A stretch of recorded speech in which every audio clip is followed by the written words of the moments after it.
You are watching तलाश TV. दोस्तों, हमारा मुआशरा बेमिसाल हुआ करता था। रिश्ते नाते ही सब कुछ हुआ करते थे, मगर ना जाने किसकी नजर लग गई। दोस्तों, बाहमी अहुवत, भाईचारा, मोहब्बत, दोस्ती की दास्तानें हमारे ताबनाक माजी के साथ ही दफन हो चुकी हैं। दोस्तों, देहात व मोहल्ला, शहर और हमसाए दूर की बात है। अब तो खूनी रिश्तों की हुर्मत का एहतराम और एहसास भी दिलों से ख़त्म होता जा रहा है। क्या ये क़यामत की निशानियां हैं? दोस्तों, आज की दुख भरी दास्तान भी कुछ ऐसी है। चीचा वतनी की फैसल कॉलोनी के रहायशी मेहनत कश मसीही खानदान में यक्के बाद दीगरे 6 बेटियों ने जन्म लिया। बहुत दुआओं के बाद बिलआखिर मुराद पूरी हुई और 7वां बेटा एली असद मुमताज पैदा हुआ। 24 साला एली असद मुमताज उर्फ चीता मसीह शादा था। दोस्तों, चीता मसीह वापटा में मुलाजमत करता था। दोस्तों, 7 बहनों के इकलौते भाई एली असद मुमताज के बाद एक और बहन यानी 8वीं बेटी पैदा हुई, जिसका नाम माया था।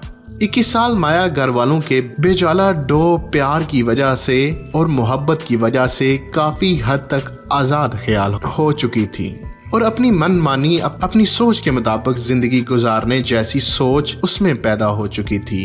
दोस्तों, ये वजह थी कि उसने 3 साल कबल शहर में वाक़या मेडिकल रैप के खूबरू मालिक एहतशाम के साथ ताल्लुकात कायम कर लिए। दोस्तों, गुजरते वक्त के साथ साथ दोनों की दोस्ती परवान चढ़ती रही।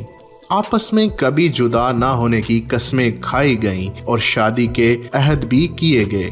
शादी के लिए माया बीबी 10 माह कबल अपने महबूब एहतशाम के हमरा अजीम सूफी बुजुर्ग हजरत बाबा फरीद गंज शकर के दरबार पर जाकर अपना अबाई मजहब तर्क करके इस्लाम कबूल कर चुकी थी और बाकायदा से इस्लामी तालीमात भी हासिल कर रही थी। दोस्तों, मोहब्बत के जादू ने नजर व अकल पर पर्दा डाल दिया था। दोस्तों, एहतशाम और माया के ताल्लुकात इस सतह पर पहुंच चुके थे कि उन्हें किसी की भी मुदाखलत बर्दाश्त नहीं थी। मगर दोस्तों, माया के भाई मकतूल चीता मसीह को जब इल्म हुआ तो उसने शदीद मुखालफत की और माया को सबसे बड़ी रुकावट जो अपनी शादी में लगती थी वो उसका भाई मकतूल चीता मसीह था। दोस्तों, मकतूल चीता मसीह को इस बात का भी पता चल चुका था कि उसकी बहन माया ने इस्लाम कबूल कर लिया है और वो एहतशाम के साथ शादी करने के लिए इस्लाम में दाखिल हो चुकी है। दोस्तों, इस पर मकतूल चीता मसीह ने कबूल इस्लाम के मुतालिक अपनी बहन से पूछ-गुछ की तो माया खौफ से साफ मुकर गई, जबकि चीता मसीह ने बहन को वार्निंग दी, अगर इस इल्जाम में जरा भर भी सदाकत हुई तो तुम्हें जान से मार दूंगा। बाद अज़ां चीता मसीह करीबी दोस्तों से असलहे के हसूल की कोशिशें करता रहा। इस बात का इल्म जब छोटी बहन को हुआ तो उसने खौफजदा होकर अपने आशिक एहतशाम को सारी तफसीलात बता दी और उसे उकसाया कि अगर मेरा भाई जिंदा रहा तो ये कभी हमारी शादी नहीं होने देगा और ये भी मुमकिन है कि मुझे कत्ल कर दे। प्यार में अंधे दीवानों ने काफी सलाह मशवरे के बाद अपने रास्ते की वाहिद बड़ी रुकावट को हटाने का फैसला कर लिया। एक रोज अपने इल्मनाक अंजाम से बेखबर चीता मसीह ने मुलाकात के लिए आए एहतशाम को बैठक में बिठाकर तवाज़े शुरू कर दी।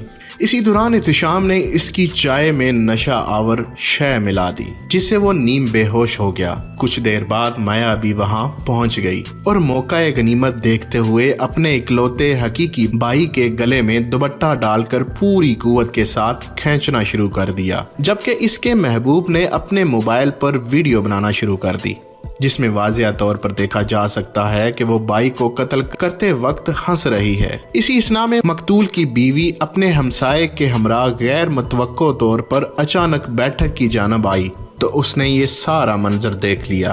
अपने हामन को तड़पते देखकर उसकी बीवी ने शोर मचाना शुरू कर दिया, जिस पर दोनों मुल्जिमान अहले मोहल्ला के इकट्ठे होने से कबल ही गली में खड़ी मोटरसाइकिल पर बैठकर फरार हो गए। अफसोसनाक वाक़ये की इत्तला मिलते ही पुलिस मौका पर पहुंच गई। दोस्तों, इस दुख भरी दास्तान का अंजाम ये हुआ कि पुलिस ने आखिरकार दोनों मुल्जिमान माया और एहतशाम को गिरफ्तार कर लिया। तफ्तीश के दौरान दोनों ने इकबाल जुर्म कर लिया है। हमारी दुआ है कि अल्लाह ताला हमें हिदायत के रास्ते पर चलने की तौफीक अता फरमाए। आमीन। دوستو ویڈیو کو لائک شیئر اور چینل کو سبسکرائب کر کے بیل آئیکن دبانا مت بھولیے گا۔ جزاک اللہ۔ اللہ حافظ۔